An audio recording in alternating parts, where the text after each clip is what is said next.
오늘 우리에게 주신 하나님 말씀 나누겠습니다. 마가복음 1장 12절에서 13절 말씀입니다.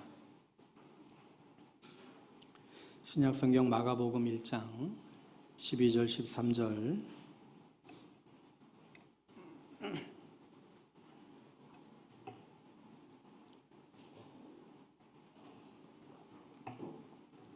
우리 찾으셨으면 자리에서 일어나셔서 12절 13절 우리 한 목소리로 같이 합독하여 하나님 말씀 선포합니다. 시작. 성령이 곧 예수를 광야로 몰아내신지라 광야에서 40일을 계시면서 사탄에게 시험을 받으시며 들짐승과 함께 계시니 천사들이 수종들더라. 아멘.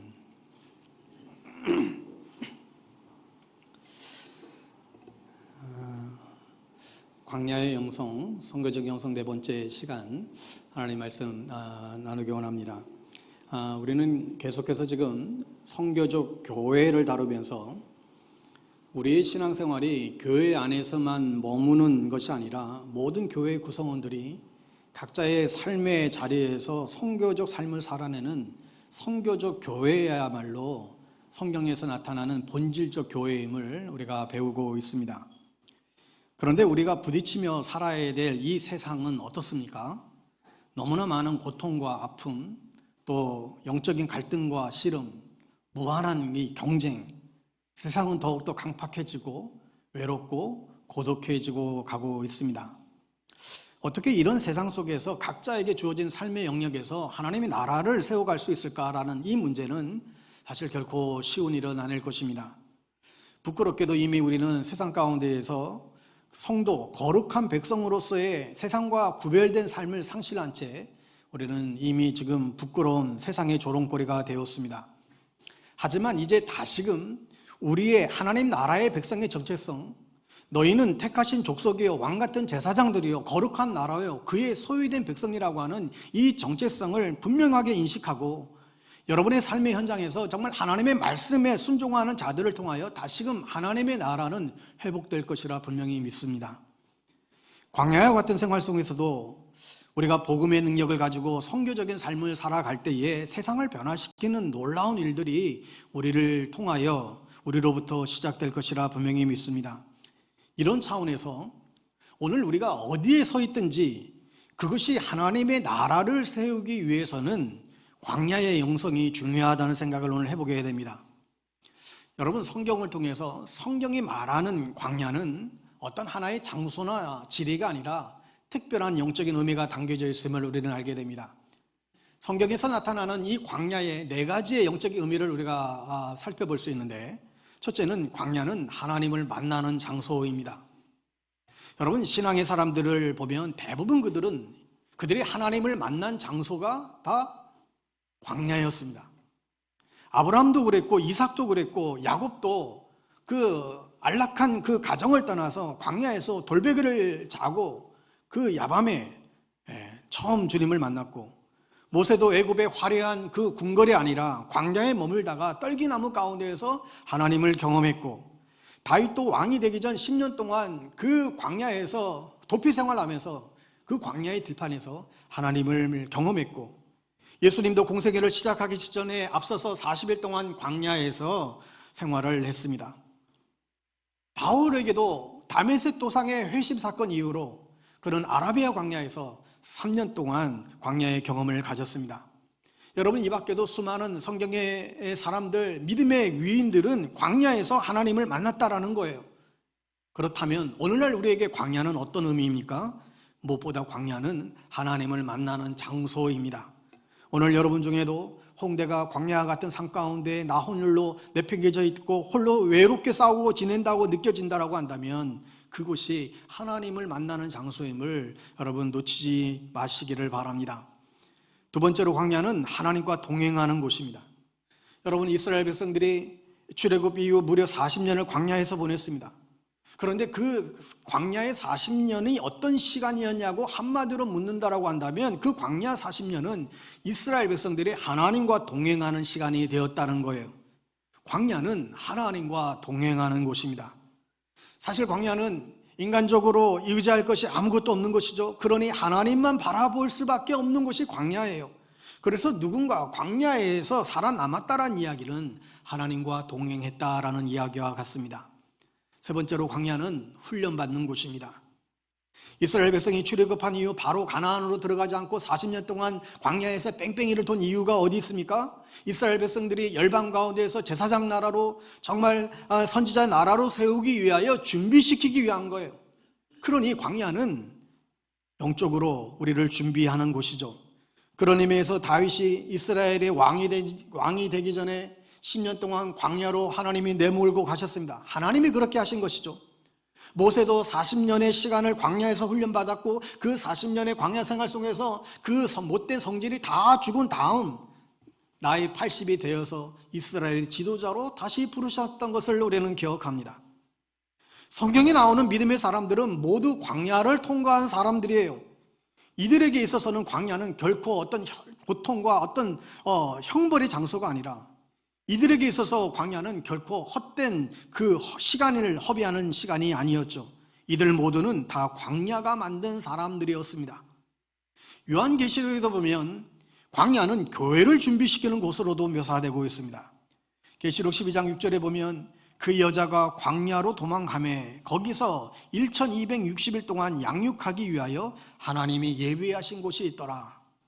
교회가 키워주는 곳이 역시 광야라고 얘기합니다.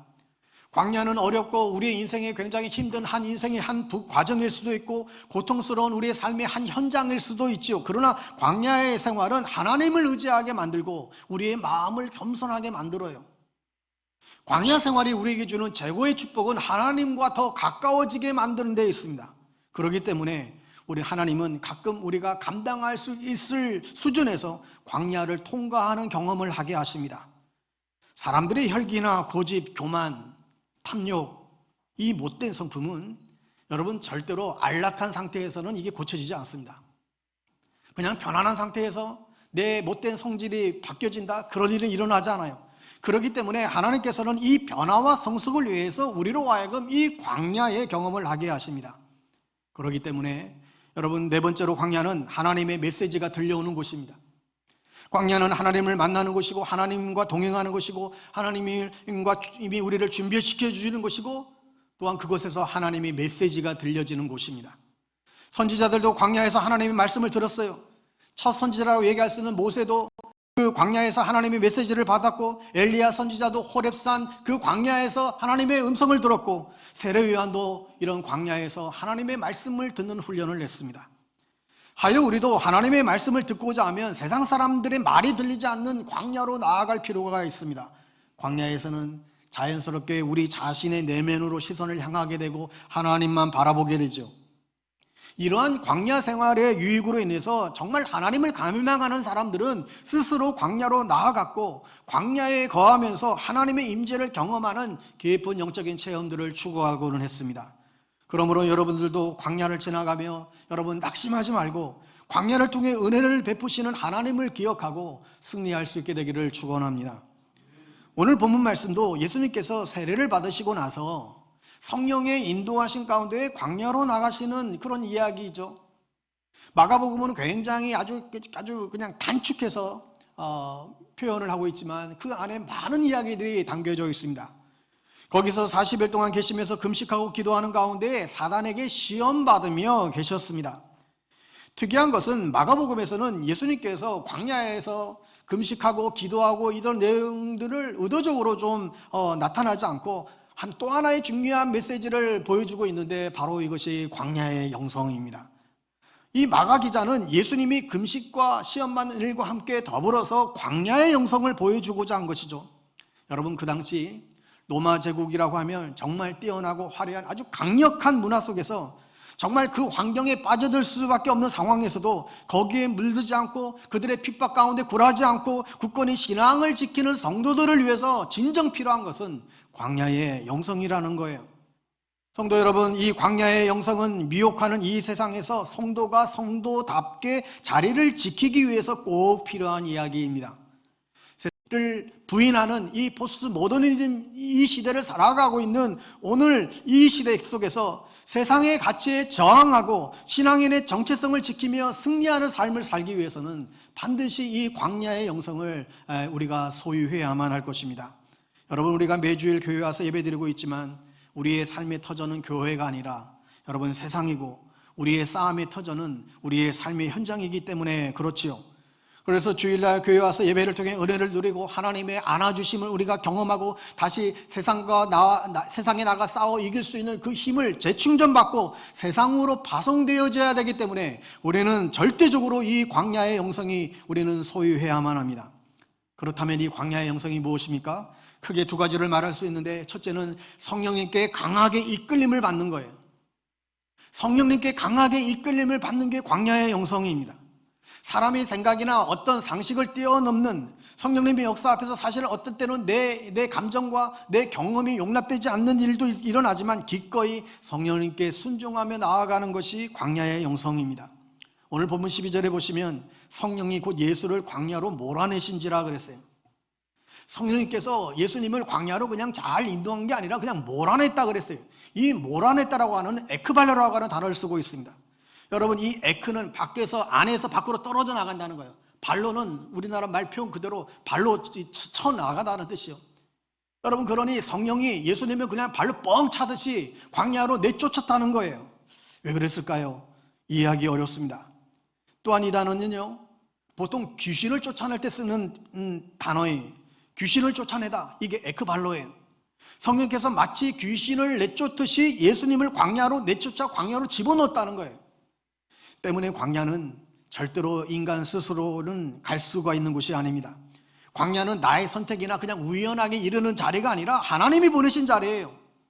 그래서 신앙인들은 어떤 특별한 일들 때문에 하나님 앞에서 모든 것을 내려놓고 광야로 간 사람들도 있지만, 때로는 대부분 실패하고 대부분 망하고 대부분 낙심하고 쫓기다고 안 되니까 그냥 정말 죽을 각오로 들어가는 곳이 광야지요.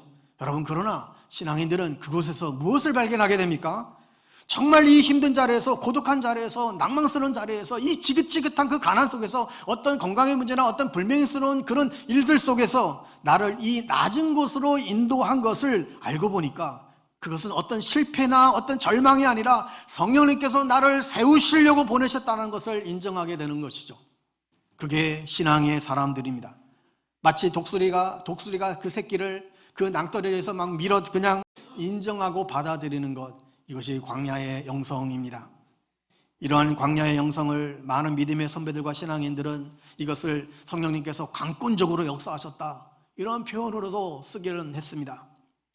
제 자신도 돌아보면 어릴 적부터 절대로 목회자는 되지 말아야지 그런 마음을 먹고 자라는데, 24살이 되는 1월 초 그 겨울 성령님이 강권하여 저를 만나주셨고 강권하여 신학교를 보냈고 주의 길을 걸어가게 하셨습니다. 그런데 이 부족한 자를 하나님의 종으로 부르시면 너무나 영광스러운 일이지만, 그러나 막상 그 소명의 그 자리는 꽃길이 아니라 광야가 더 많죠. 여러 가지 많은 방해 요소들이 있고 많은 왼수의 공격이 있고 여러 가지 결핍의 장소이기도 합니다. 하지만 매 순간마다 성령님의 이끄심을 받고 순종하며 나아가는 것, 이것이 광야의 영성입니다. 광야가 어떤 곳인지 온 삶으로 체득했던 한 신앙인은 이렇게 고백하고 있습니다. 왜 나를 깊은 어둠 속에 홀로 두시는지, 어두운 밤은 왜 그리 길었는지, 나를 고독하게 나를 낮아지게 세상 어디도 기댈 곳이 없게 하셨네. 나를 택하여 보내신 그곳 광야. 그렇습니다. 저뿐만 아니라 모든 하나님의 백성들에게 광야가 하나님이 택하여 보내신 곳이라고 안다면 두려워할 이유가 전혀 없고, 오히려 보내신 그곳에서 우리는 사명을 발견할 수 있어야 합니다. 두 번째로 광야의 영성은 갈등하며 싸워 이기는 영성이에요. 광야에서 40일을 계시면서 사단에게 시험을 받으시며 들짐승과 함께 계시니 천사들이 수주를 들더라. 사단에게 시험을 받으며 들짐승과 함께 계시니, 한마디로 싸움의 갈등과 싸움의 현장을 보여주는 거예요. 참된 신앙인이라고 하면 반드시 겪어야 되는 갈등과 싸움이 있다는 것이죠. 여러분, 보통 신앙인들이 갈등을 겪는다고 할 때 그게 두 가지의 갈등이 있습니다. 하나는 자기 자신과의 갈등이에요. 내면의 갈등이죠. 또 하나는 환경과의 관계에서 오는 그런 갈등이 있습니다. 사단에게 시험을 받으며, 이게 무엇을 말합니까? 우리 내면의 갈등을 말하는 거예요. 사단이 뭐라고 시험했을까요? 마가복음에는 기록되지 않지만 마태복음 4장에 가보면 예수님이 광야에서 시험 받으신 장면을 자세하게 소개하고 있습니다. 그런데 그 광야의 시험을 살피기 전에 이 시험이 언제부터 시작됐는지 먼저 봐야 되는데, 그것은 예수님이 세례 요한으로부터 세례를 받은 직후에 이 시험이 시작이 됩니다. 예수님은 하나님이시지만 세례 요한에게 세례를 받으셨습니다. 그때 하늘에서 음성이 들렸지요. 너는 내 사랑하는 아들이요 내 기뻐하는 자다. 이 음성을 듣고 예수님의 공생애는 비로소 시작이 되었습니다. 그런데 그의 소명의 첫 사역지가 어디입니까? 정치 1번지 예루살렘이 아니라, 또 권력의 상징인 헤롯 왕궁도 아니라 바로 광야였습니다. 여러분, 우리의 삶도 마찬가지예요. 우리가 하나님의 은혜로 어둠에서 빛으로, 절망에서 정말 소망으로, 사망에서 생명으로 옮겨졌지만 우리가 세상 속에서 싸워 이겨야 될 삶의 자리, 소명의 자리는 어디라고요? 광야라는 거예요. 그러므로 여러분들도 반드시 이 하늘의 음성을 들어야만 합니다. 우리가 보내심을 받은 그 자리에서 우리의 소명을 감당하기 위해서는 반드시 이 하늘의 음성을 들어야 돼요. 너는 내 사랑하는 아들이요 내 기뻐하는 자다. 이 음성을 들을 때 광야 같은 세상 속에서도 우리가 나가 떨어지지 않고 묵묵히 주신 소명의 길을 우리는 걸어갈 수 있습니다. 그렇다면 어떻게 예수님은 광야의 이 시험을 이겨낼 수 있었을까요? 첫 번째 시험이 무엇이었습니까? 내가 만일 하나님의 아들이거든 명하여 돌덩이를 떡덩이를 되게 만들어라 그랬어요. 하나님의 아들이면서 왜 이렇게 구질구질하게 살아가느냐는 거예요. 하나님의 아들이면서 이것도 못하느냐? 일종의 조롱이죠. 빨리 이 돌덩이를 떡덩이대로 만들어 먹으라는 거예요. 일종의 먹고 사는 문제에 대한 우리를 향한 시험입니다. 오늘도 마귀는 우리에게 동일하게 속삭이지 않습니까? 야, 제발 좀 구질구질하게 살지 말아라. 야, 신앙이 뭐 대수야? 뭐 그렇게 그냥 뭐 믿음 지키는 게 무슨 의미가 있냐고. 현실의 문제에 지금 집중하고 현실의 문제에 좀 타협하며 살아야지. 얼마나 우리에게 속삭이는지 몰라요. 그러나 진정 하나님의 아들로 살아간다는 것은 무엇입니까? 예수님처럼 우리가 방종하고 타협하는 신앙이 아니라 자족하며 절제하며 섬김으로 낮아지는 신앙의 삶인 것이죠. 두 번째 시험은 안전에 대한 시험이었습니다. 예루살렘 성전 꼭대기에 올라가서 뛰어내리라는 거예요. 이 안전에 대해서 예수님이 시험하고 있죠. 먹고 사는 문제가 좀 해결이 되고 나면 그 다음에는 우리는 우리 안전에 관심을 갖게 됩니다. 좀 더 안전한 곳에서 살고 싶은 것이 우리의 본능이에요. 세 번째 시험은 높은 곳에서 사단에게 절하며 세상의 권력을 다 주겠다 시험합니다. 먹고 사는 문제가 해결되고 안전의 문제가 해결되니까 이제는 사람들은 권력을 갖고 싶어 해요. 사람들에게 존경받고 사람들에게 권력을 부리며 살고 싶은 게 우리 인간의 죄성된 모습입니다. 여러분, 광야는 가장 낮은 곳인데 사단은 가장 높은 곳으로 유혹해요. 그러니 높은 산으로 유혹하는 것은 우리를 무너뜨리기 위한 사단의 계략이죠. 첫 사람 아담도 어땠습니까? 하나님의 자리까지 넘보다가 결국 넘어지고 말았어요. 그 똑같은 유혹을 예수님께 제안하고 있는 거예요. 그러나 결국 예수님은 어떻게 그 모든 사단의 유혹에 넘어가지 않고 이길 수 있었을까? 마태복음 4장 4절에 보면 기록하였으되 사람이 떡으로만 살 것이 아니요 하나님의 입으로 나오는 모든 말씀으로 살 것이다. 또 7절에 또 기록하였으되 주 너희 하나님을 시험하지 말라 하였느니라. 10절에 기록하였으되 주 너희 하나님께 경배하고 다만 그를 섬기라. 이 세 가지 시험 가운데에 예수님은 모두 동일하게 기록하였으되 즉 예수님께서는 하나님의 말씀을 의지하여 승리하였습니다. 그러므로 영적인 싸움은 하나님의 말씀에 순종하는 싸움이라는 거죠. 우리에게는 세상을 이길 힘이 없어요. 유혹을 이길 힘이 없어요. 광야를 통과할 수 있는 힘이 없어요. 오직 하나님의 말씀을 의지할 때 우리는 광야를 통과하게 됩니다. 여러분, 이 세 가지는 결국 무엇을 말하는 것입니까? 육신의 정욕, 이생의 자랑, 안목의 정욕 아닙니까? 바로 욕망과의 싸움이에요. 예수님이 시험받았다는 얘기는 계속되는 끝없이 갈등했다는 이야기죠. 그 갈등의 싸움은 내면적인 싸움이에요.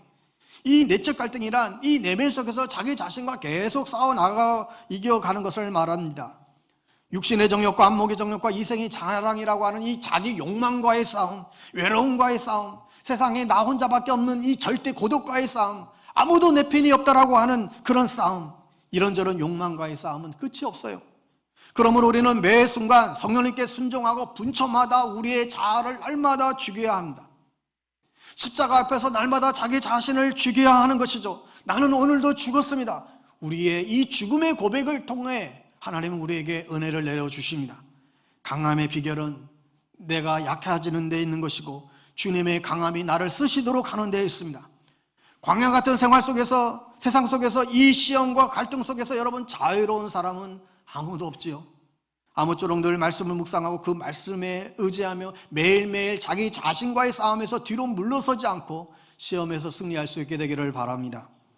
두 번째는 환경과의 갈등이에요. 사단에게 시험을 받으시며 들짐승과 함께 하셨다. 이것이 예수님이 계신 환경을 이야기해 주고 있어요. 여러분, 이 들짐승과 함께 있다. 여러분, 이 들짐승은 애완용 동물이 아닙니다. 성경에서는 이 들짐승은 독이 나오는 짐승이에요. 독을 품은 짐승이에요. 그러니까 그 환경은 너무나 절대적이고 무서운 환경이라는 것이죠. 조금 더 방심해서는 안 되는 환경이라는 거예요. 여러분, 우리가 예수 믿고 구원받아 하나님의 자녀가 되었지만 우리의 삶이 만사 형통한 것은 결코 아닙니다. 물론 하나님이 우리를 축복하셔서 정말 예수를 믿고 나서 여러 가지 모습으로 하나님이 우리에게 은혜를 베푸시고 많은 것을 풍족하게 채워주시고 형통케 하는 부분도 분명히 있지만 동시에 그 반대로 때로는 더 힘들어질 수도 있어요. 앞에서 언급했듯이 성령이 예수님을 에크발로 그냥 몰아냈다 하셨잖아요. 더 큰 갈등과 더 큰 힘든 상황으로 몰려올 수도 있습니다. 바로 그런 환경 속에서 신앙을 지키며 세상과 타협하지 않고 살아나가는 것, 이것이 광야의 영성입니다. 그렇게 세상 속에서 하나님의 백성의 정체성을 잃지 않고 세상에 볼 때는 미련해 보이지만, 세상에 볼 때는 바보처럼 보이지만, 세상 속에서 우리가 정말 구별된 삶을 살아갈 때 세상은 다시금 우리 그리스도인들을 다시 한번 바라보게 되고 다시금 세상은 교회를 바라보며 칭송하게 될 것입니다. 호주의 신학자인 마이크 프로스트라고 하는 신학자가 있는데 세상을 놀라게 하다라는 책을 쓴 바 있습니다. 이 책에서 초대교회 성도들은 오늘날 우리가 살아가는 이 현대사회보다도 더 많은 갈등과 핍박과 그런 많은 그냥 어려움 속에서도 사회 각 분야에 스며들어서 궁금증을 유발하는 삶을 살며 믿지 않은 사람들에게 복음에 대한 호기심을 남겨주었다라는 표현을 합니다. 즉 초대교회 성도들은 몸소 그들의 정말로 그 친절한 행동을 실천함으로 희생적인 삶을 살았고 그들은 진심으로 원수를 사랑했고 정말로 자신을 핍박하는 사람들을 용서하는 삶을 살았다는 거예요.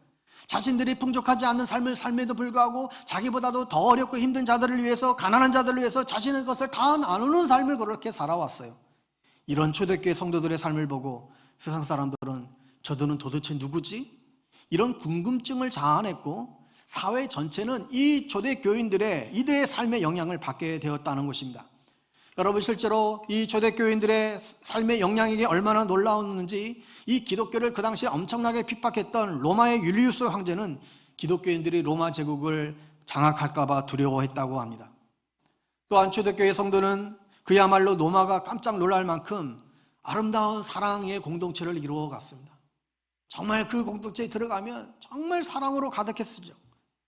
이들이 이러한 구별된 삶은 로마 사람들에게 충격과 감동을 주기에 충분했습니다. 초대교회 성도의 이런 삶을 본 세상 사람들은 당신들은 무엇을 믿는 사람들이길래 우리와 이렇게 다른 삶을 사는 것입니까? 당신들은 도대체 무엇을 믿기에 우리와 다른 삶을 살아가죠? 이런 질문에 그들은 우리는 그리스도인들입니다. 우리는 그리스도의 가르침과 그리스도의 본을 따르고 살아가는 사람들이라고 그들은 대답을 했습니다. 사랑하는 여러분, 세상이 아무리 무섭고 포악해도 그리고 절대 진리를 무시하는 그런 풍조가 강한다 할지라도 우리의 삶의 현장 속에서 세상의 가치를 따르지 않고 믿음의 수고와 사랑의 수고로 선교적인 삶을 살아갈 때 세상에 눌림당하는 삶이 아니라 세상을 감동시키고 세상을 놀라게 하는 역사가 일어날 것입니다. 그리고 사랑하는 여러분, 너무 걱정하지 마십시오. 우리 안에 싸움이 있고 갈등이 있지만 어떻게 이렇게 평생 갈등하며 싸우며만 우리가 살아갈 수 있겠어요? 그게 아니에요. 예수님이 시험 받으신 것과 들짐승과 함께 계셨다는 것과 똑같은 문맥 그 다음에 한 문맥이 더 등장하고 있어요. 뭐예요? 천사들이 시중을 들더라. 천사가 예수님을 수중 들었다라고 이야기합니다. 여러분, 우리에게도 그런 동일한 은혜가 일어나게 되기를 바랍니다. 이게 복음이에요. 예수께서 광야에서 사단에게 시험을 받으시고 어려운 광야길을 40일 동안 걸어갈 때 예수님 곁에는 하나님이 보내신 손길 천사들이 예수님을 도우며 함께 있었다는 사실이죠. 하나님께서는 우리가 광야 생활을 하는 그 동안에도 우리를 홀로 내버려 두지 않습니다. 항상 돕는 손길을 우리에게 보내주세요. 비록 우리가 시험받고 뭔가 어려운 싸움 속에 있지만 그 갈등과 시름 속에서 포기하지 않고 우리가 잘 믿음으로 인내하고 견디고 있으면 어느 순간에 하나님이 보내신 천사가 수정도는 역사가 우리는 있다는 거예요. 그래서 갈등하는 순간에도 기쁨이 있고 세상이 알지 못하는 그런 참된 기쁨이 그 갈등과 그 압박 속에서도 우리 안에서 피어나게 됩니다. 사랑하는 여러분, 모든 것을 빼앗겨 버린 것처럼 느껴지는 어려움과 또 시험되는 일 속에서도 여러분 가만히 우리 돌아보면 그 어려움을 이겨낼 수 있는 은혜와 그 힘을 하나님께서 우리에게 늘 남겨두셨어요. 여러분이 지나온 삶의 여정 가운데 좀 어려웠던 그 삶의 시간들을 한번 떠올려 보세요. 아, 내가 그때 어떻게 그 어려움을 이겨냈지? 어떻게 그 광야의 길을 걸어왔는지 알 수 없지만 돌이켜보면 하나님께서 남겨주신 은혜와 그 힘이 내 안에 있었고 하나님이 우리에게 보내주신 돕는 손길이 있었다는 사실을 우리는 깊은 묵상 속에서 발견하게 됩니다. 여러분, 우리의 광야길에는 돕는 손길이 있습니다. 하나님께서 남겨주신 은혜와 힘이 있습니다. 우리가 절망하고 포기하지만 않으면 반드시 피할 길을 주십니다.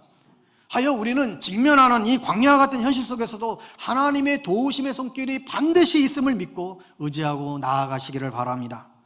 사랑하는 여러분, 지금 이 순간에도 여러분 중에 광야와 같은 형편에 놓여 있는 분들 계신가요? 메마르고 거친 길을 걷고 있는 분들 계신가요? 아무도 도와줄 수 없는 그런 처지에 놓여 있는 분 계신가요? 두려워하지 마십시오. 하나님은 우리의 왕이시고 날 사랑하시고 인도하시되 우리를 욕구와 쾌락의 길로 나를 빼앗기지 않고 우리를 하나님의 성전 되도록 우리를 지켜가십니다. 하나님의 나라에 들어가기까지 광야는 불편하고 고통스럽지만 그것은 죽을 곳은 아니에요. 지금 이곳이 하나님을 만날 때요, 놀라운 하나님의 은혜를 체험할 때입니다. 믿음과 용기로 하나님께 나아가시기 바랍니다. 하나님의 음성을 들을 수 있기를 바랍니다. 하나님과 깊은 대화를 하는 그런 시간이 되시기를 바랍니다. 하나님께서 반드시 만나 주실 것입니다. 사랑하는 여러분, 광야를 살지 않는 그리스도인은 아무도 없어요. 그러나 우리가 걸어가는 광야는 누구나 다 동일하지 않아요. 그러나 어떤 광야길이든지 동일한 메시지가 있습니다. 하나님이 우리와 함께 하시고 친히 인도하신다는 사실입니다. 어떤 광야에도 길은 있습니다. 예수 그리스도가 그 길이십니다. 그러므로 우리는 광야를 걷되 광야를 보기보다 주님을 바라보아야만 합니다. 상황에 휘둘리지 않고 주님과 함께 걷고 주님과 친밀하게 동행하는 것이 그 광야를 이길 수 있는 살 길이라는 것이죠.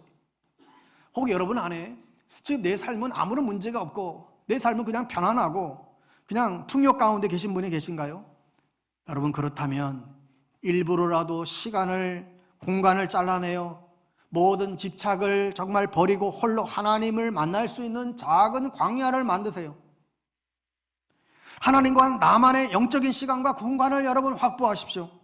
이른 아침 묵상을 시간을 통해서든 여러분 나름대로 개인 큐티 시간을 통해서든 금식 기도를 통해서든 기도원에 가든 내 안의 욕심과 집착을 버리기 위해서 내 자아를 십자가에 매달기 위해서 여러분만의 작은 광야를 만들어 가십시오.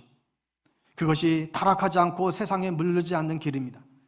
그것이 나를 엄습해오는 세상의 탐욕과 집착과 거짓에서 벗어날 수 있는 조그마한 길입니다. 그리고 그것이 충만한 영적인 능력으로 우리를 무장시켜주는 길이기도 합니다. 여러분, 우리가 이렇게 살면 성경의 약속의 말씀대로 광야에 샘이 흘러넘치고 광야에 꽃이 피고 향기가 날리는 그런 세상, 바로 천국이 우리 가운데 주어질 것이라 분명히 믿습니다. 기도하겠습니다.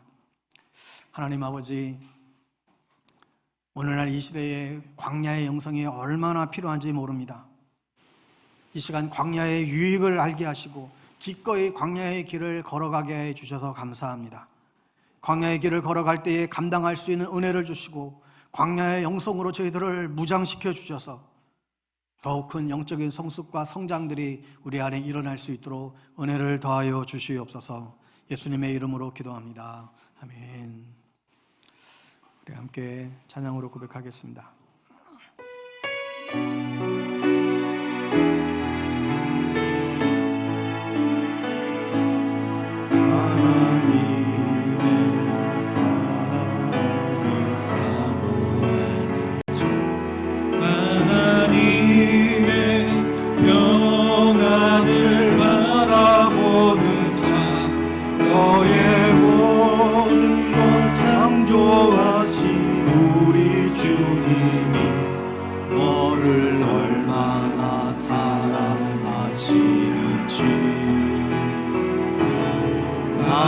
하나님께 찬양과 경배하는 자, 하나님의 선하심을 닮아가는 자, 너의 모든 것 창조하신 우리 주님이 너를 자녀 삼으셨네. 하나님 사랑의 눈으로 너를 어느 때나 바라보시고, 하나님 빈잔 위로서 언제나 너에게 기울이시니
광야를 지날 때에 절대적인 승리의 그 요인은 광야를 보기보다 주님을 바라보는 데 있습니다. 주님과 함께 걷고 주님과 친밀한 동행하는 것이 광야에서 살 길입니다.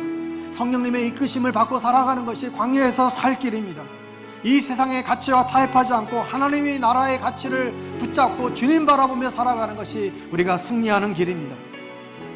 이 시간 끝까지 예수님처럼 광야의 시험을 이기고 승리할 수 있도록 하나님 우리의 믿음을 하나님 붙잡아 주시죠. 광야의 영성으로 하나님 무장시켜 주십시오. 말씀 기억하며 우리 함께 기도하기 원합니다. 기도하겠습니다. 하나님 아버지, 그렇습니다. 하나님, 우리의 인생이 광야와 같은 그런 길을 걷습니다. 때로는 거칠고 척박하고 황폐할 때도 있습니다. 하나님, 그러나 그때가 하나님의 음성을 듣는 시간임을 분명히 믿습니다. 하나님을 만나는 시간임을 우리가 믿습니다. 또한 우리의 삶을 인도하시고 훈련하셔서 이 시대를 이기는 그런 광야의 영성으로 우리를 무장시키는 것을 우리가 분명히 믿습니다. 주여, 우리의 삶의 여러 가지 상황들 가운데에서도 주님, 우리가 경험되는 여러 가지 시험들 속에서도 하나님, 정말 그 끝이 보이지 않는 그런 상황 속에서도 오 아버지 하나님이여, 우리의 길을 인도하시고 지켜주시는 것을 우리가 분명히 믿습니다. 오 아버지 하나님, 우리가 바라보는 세상 가운데서 구별된 삶을 살아감으로 세상의 긍휼을 주게 하여 주시고 매 순간순간마다 성령님의 이끄심을 받을 수 있는 하나님 저희들의 삶이 되어질 수 있도록 주님 인도하여 주시옵소서. 오 아버지 하나님, 자녀 광야에서 하나님께서 일어나가실 그 새 일들을 우리가 보시게 되기를 원합니다. 어떤 삶의 여건 속에서도 우리가 낙망하지 않고 절망하지 않고 새 일을 일어나가시는 그 주님을 악마을 바라보며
전능하신 주님, 광야와 같은 이 세상 속에서 우리들을 세상의 염려와 걱정들 가운데에 살아갈 때가 너무나 많이 있습니다. 수많은 갈등 속에 우리가 놓여 있을 때도 있습니다. 주여, 저희들을 불쌍히 여겨 주시옵소서. 말씀으로 시험을 이기신 주님처럼 우리들도 시험을 이기게 하여 주시옵소서. 오늘도 광야의 길에서 하나님이 주시는 음성을 듣습니다. 하나님께서는 언제나 우리의 광야의 길에 돕는 은혜와 손길을 베풀어 주실 것이고, 이 광야의 길은 당신께서 인도해 주실 것이라고 말씀해 주셔서 감사합니다. 하나님, 우리에게 이러한 믿음과 소망으로 하여금 승리 가운데에 광야의 길을 걷게 하여 주시옵소서. 날마다 주님의 말씀을 묵상하고 그 말씀을 무기 삼아 세상 유혹을 이기게 하여 주시옵소서. 주여, 우리에게 어떤 상황 속에서도 세상과 타협하지 않게 하여 주시고 믿음으로 거친 세상을 헤쳐나가는 용기를 더하여 주시옵소서. 성령님의 이끄심을 받기를 원합니다. 천사들의 수종을 받기를 원합니다. 그 광야의 시간을 통하여 타락하지 않고 세상에 물들지 않는 참된 능력을 소유하게 하여 주시옵소서. 주님만이 광야의 길이 됨을 믿습니다. 예수님의 이름으로 기도하옵나이다. 아멘.